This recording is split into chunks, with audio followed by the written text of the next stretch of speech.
friends, today I wanted to talk a little bit about the iBuyers. I've done videos about this subject before, but it's not until now that I have the personal experience, to go through the process, as well as helping clients that went through the process, and the results are in, and it's very surprising. So I would start by saying real quick that I decided to sell one of my properties, contact this iBuyers to see what is it that they were offering. At the end of the day, I really don't know. I don't really know what their end game is. And the reason why I say that is because on the first phase, I told them that I was a real estate agent.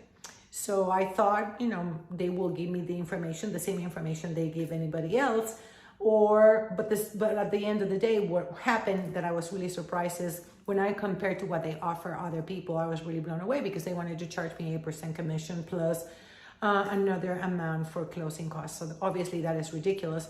I would thought that their best marketing would be, hey, we're selling realtor homes too, but that was not the case. So that was just on a personal note.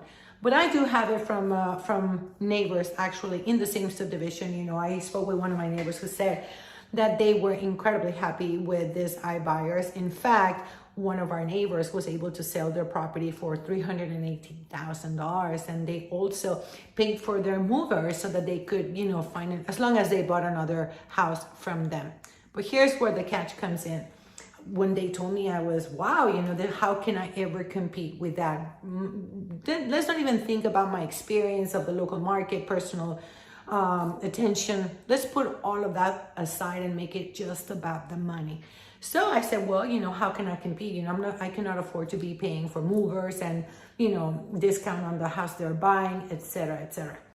So I was pretty discouraged. I said, this is pretty much going to be the end of my industry, until I had the opportunity to help another one of my neighbors who happened to have the exact same size as this property that sold for $311,000. And all I can tell you is that for whatever reason that is not pertinent to this conversation, I got to sell the property after it was listed with this iBuyer. I ended up making my seller, so this house sold for $311,000, I was able to sell it for $320,000. But that's not it. Again, this is all about the money. But I will be sharing the feedback from him because it wasn't pretty. These people took over possession of the house without even signing transfer of title. A lot of things, they took the liberty to change the lock on their home. And a lot of other things, that are pretty irregular. So at the end of the day, I do understand that this is all about perception. The fact that they will net you more money, which it wasn't true, or that they're more convenient, which I also question that. I obviously do not have the resources to be on every single platform every 5 minutes, advertising myself. But I would encourage anybody out there, if you want to get the 5 things you absolutely have to know about our buyers that you think you know, because it's really not necessarily that sexy. I love to say that, it seems, it's everywhere. We are your answer.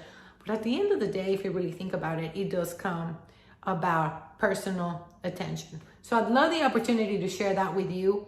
If you want more information, please let me know. I'm just a call away. And again, if you want to get the 5 things you absolutely have to know about before you hire an iBuyer, just send me an email and I'll be happy to send that to you. Again, if you like this content, please give it a thumbs up. I'm trying to really spread out the message because people really need to know about this. If you have a specific topic that you would like me to talk about, also let me know. I'll be happy to go into that. And again, thank you so much for stopping here. And I look forward to seeing you next time. Ana Saravia.